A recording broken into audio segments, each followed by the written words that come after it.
वाराणसीच्या विमानतळावर सुरक्षा तपासणी सुरू होती आणि अचानक 2 गोळ्यांचा आवाज घुमला, ज्यामुळे विमानतळावर एकच गोंधळ उडाला।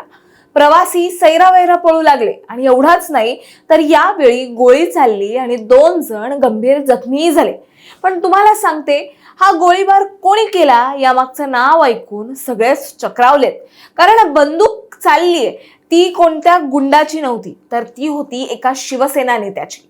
होय, शिंदे गटाचे माजी नगरसेवक कमलेश राय, ज्यांच्या मुलाने नुकतीच बीएमसी निवडणूक जिंकली आहे, त्यांच्याच पिस्तुलातून गोळी सुटली आहे आणि 2 जण जखमी झालेत।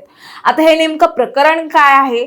मुंबईच्या राजकारणात हा नेता नक्की कोण आणि हे मिसफायर खरंच अपघात होता की यामागे आणखीन काही? सगळं संपूर्ण प्रकरण आपण सविस्तर जाणून घेऊयात या व्हिडिओच्या माध्यमातून। दरम्यान चॅनलवर नवे आला असाल तर इकडे खाली दिसत असलेल्या सबस्क्राइब बटनवर लगेच क्लिक करा।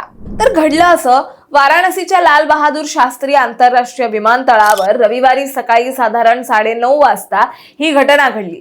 शिवसेना नेते आणि मुंबई महानगरपालिकेचे माजी नगरसेवक कमलेश राय यांना त्यांच्या परवानाधारक बंदुकीतून झालेल्या अपघाती गोळीबारानंतर ताब्यात घेण्यात आलं, ज्यात 2 सुरक्षा कर्मचारी जखमी झालेत। ते एअर इंडिया एक्सप्रेसच्या IX-1810 या मुंबईकडे जाणाऱ्या विमानात चढण्याच्या तयारीत होते आणि यावेळी कमलेश राय आपल्या पत्नीसोबत मुंबईला परतत होते आणि त्यांनी सुरक्षा तपासणी वेळी आपली परवानाधारक 7.62 मिमी पिस्तूल आणि 21 जिवंत कारतूस घोषित केली होती। नेमकी याचीच तपासणी सुरू असतानाच बंदुकीतून चुकून गोळी सुटली आणि गोंधळ उडाला असं म्हटलं जात आहे। आता मुळात प्रश्न असा आहे की कोण आहेत हे कमलेश राय, जे आपल्यासोबत बंदूक घेऊन प्रवास करत होते? मुळात हे नाव फक्त एक प्रवासी म्हणून पाहण्यासारखं नाहीये। मुंबईच्या राजकारणात या कुटुंबाचं बऱ्यापैकी वजन आहे। कमलेश राय हे मुंबईच्या पूर्व उपनगरातील एक प्रभावी राजकीय चेहरा असून त्यांनी वॉर्ड 75 मरोळ या ठिकाणाहून बीएमसी नगरसेवक म्हणून काम पाहिलं होतं। तर त्यांचा मुलगा रितेश राय सध्या वॉर्ड क्रमांक 86 चे विद्यमान नगरसेवक आहेत। कमलेश राय मूळचे उत्तर प्रदेशातील आजमगड जिल्ह्यातल्या जियानपूर भागातले रामगड गावचे रहिवासी आहेत। सुरुवातीला ते अविभाजित शिवसेनेत होते आणि उद्धव ठाकरे आणि आदित्य ठाकरे यांच्या जवळचे मानले जायचे। 2022 मध्ये शिवसेनेत फूट पडल्यानंतरही ते काही काळ थांबले, पण मार्च 2023 मध्ये त्यांनी एकनाथ शिंदे यांच्या नेतृत्वाखालील शिवसेनेत प्रवेश केला।